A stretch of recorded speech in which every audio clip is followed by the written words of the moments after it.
कला एवं संस्कृति, सिविल सेवा मुख्य परीक्षा। प्रश्न, संलेखना या संधारा प्रथा से क्या तात्पर्य है? परंपरा और संविधान मूल्यों के संदर्भ में इसके पक्ष और विपक्ष में तर्क स्पष्ट कीजिए। चर्चा में क्यों? हाल ही में जैन मुनि आचार्य विद्यासागर महाराज द्वारा संलेखना कर अपना देह त्याग दिया।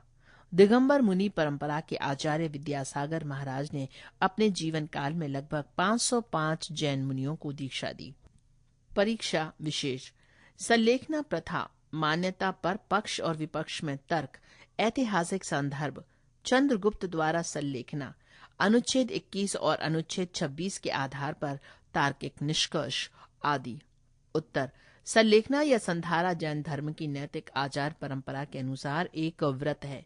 ये स्वेच्छा से भोजन और तरल पदार्थों का सेवन धीरे धीरे कम करके मृत्यु तक उपवास करने की धार्मिक प्रथा है। जैन परंपरा के अनुसार संधारा जीवन के अंतिम समय में तप विशेष की आराधना है। उल्लेखनीय है कि जैन धर्म में दो पंथ हैं, श्वेतांबर और दिगंबर। श्वेतांबरों द्वारा इसे संधारा जबकि दिगंबरों द्वारा इसे संलेखना कहा जाता है।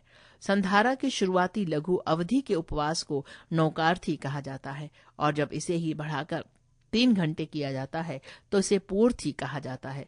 शुरुआती उपवास में उबला पानी पीकर किए जाने वाले उपवास को पीविहार और बिना पानी के उपवास को सौविहार कहा जाता है। धीरे धीरे इस उपवास की अवधि को बढ़ाया जाता है और कुछ दिनों बाद पूर्णतः अन्न जल का त्याग कर मृत्यु को प्राप्त किया जाता है। परंपरा के अनुसार संधारा लेने से पूर्व गुरु की आज्ञा लेना अनिवार्य माना गया है। संधारा लिए व्यक्ति की मृत्यु को समाधि मृत्यु कहा जाता है। संधारा साधु या साध्वी और सामान्य गृहस्थ भी ले सकता है।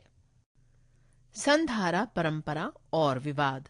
संधारा परंपरा पर समय समय पर इस बात पर तर्क वितर्क उठते रहे कि क्या ये संवैधानिक तौर पर मान्य है, जबकि भारत में इच्छा मृत्यु को अभी तक पूर्णतः मान्यता प्राप्त नहीं है। तो इसके तर्क में न्यायमूर्ति टी के तुकोल अपनी पुस्तक संलेखना इज नॉट सुसाइड में लिखते हैं कि संधारा का उद्देश्य आत्मशुद्धि है। इसमें कर्म के बंधन से मुक्त होकर मोक्ष को प्राप्त किया जाता है। वर्ष 2006 में पेशे से वकील निखिल सोनी ने राजस्थान हाई कोर्ट में एक जनहित याचिका दायर की और याचिका में संविधान के अनुच्छेद 25 के तहत इसे मौलिक अधिकार, अनुच्छेद 21 के तहत जीवन के अधिकार का उल्लंघन मानते हुए इस पर रोक की मांग की। वर्ष 2015 में ये विवाद एक बार पुनः चर्चा में आया जब राजस्थान उच्च न्यायालय ने इस याचिका के आधार पर संधारा प्रथा को गैर कानूनी घोषित कर दिया। राजस्थान उच्च न्यायालय ने आईपीसी की धारा 306 के तहत दोषी करार दिए जाने का फैसला दिया। उल्लेखनीय है कि आईपीसी की धारा 306 के अंतर्गत दुष्प्रेरणा में किसी व्यक्ति को उकसाने या किसी काम को करने में जानबूझकर उस व्यक्ति की सहायता करने की मानसिक प्रक्रिया शामिल है। इस फैसले में धारा 306 के अतिरिक्त आईपीसी की धारा 309 के तहत आत्महत्या के अपराध की भी बात की गई। हालांकि बाद में राजस्थान उच्च न्यायालय के इस फैसले को जैन समुदाय द्वारा सुप्रीम कोर्ट में चुनौती दी गई और अंततः सुप्रीम कोर्ट ने राजस्थान हाई कोर्ट के फैसले को स्थगित कर संधारा की प्रथा को जारी रखने की इजाजत दी। पक्ष में तर्क। जैन धर्म की मान्यता के अनुसार संलेखना या संधारा आत्महत्या नहीं बल्कि आत्मशुद्धि का मार्ग है। उनके अनुसार संलेखना का व्रत तब लिया जाता है जब जीवन के सभी उद्देश्य पूरे हो चुके हों या जब शरीर जीवन के किसी भी प्रकार के उद्देश्य को पूरा करने में असमर्थ हो। एक अन्य तर्क का आधार देते हुए कहा गया है कि वर्ष 1863 में तत्कालीन प्रीवी काउंसिल ने संधारा प्रथा को अनादिकाल से प्रचलित माना है। दूसरा भारतीय संविधान का अनुच्छेद 26 भी प्रत्येक धार्मिक संप्रदाय या उसके किसी भी वर्ग को धर्म के मामले में अपने स्वयं के मामलों का प्रबंधन करने का अधिकार देता है। पक्ष में एक तर्क ये भी दिया जाता है कि जैन धर्म का मुख्य उद्देश्य मुक्ति या मोक्ष की प्राप्ति है, इसलिए जैन धर्म ईश्वर नहीं बल्कि आत्मा को मान्यता देता है और जब व्यक्ति अपने शरीर को त्याग देता है तो वो एक मुक्त आत्मा बन जाता है। इसी मुक्त आत्मा को जैन धर्म में देवता माना गया है। अतः जैन मान्यता के अनुसार हर जीव में ईश्वर बनने की क्षमता होती है। यही कारण है कि जैन धर्म में एक नहीं बल्कि अनेक ईश्वर हैं।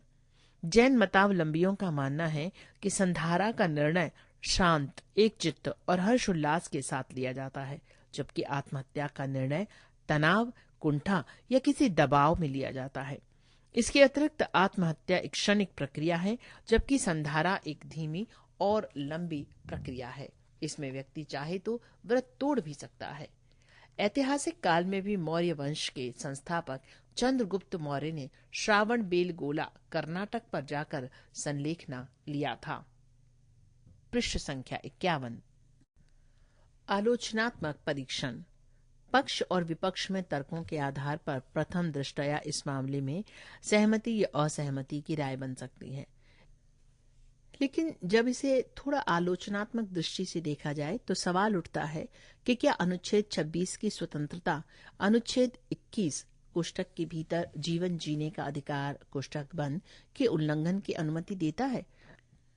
दूसरा, धार्मिक आस्थाएं कानूनी दृष्टि से तटस्थ नजरिए की मांग करती है और अंततः भारत जैसे एक धर्मनिरपेक्ष राष्ट्र में ये मान्यताएं कैसे एक दूसरे समुदाय की मांगों को जायज और प्रभावित करता है।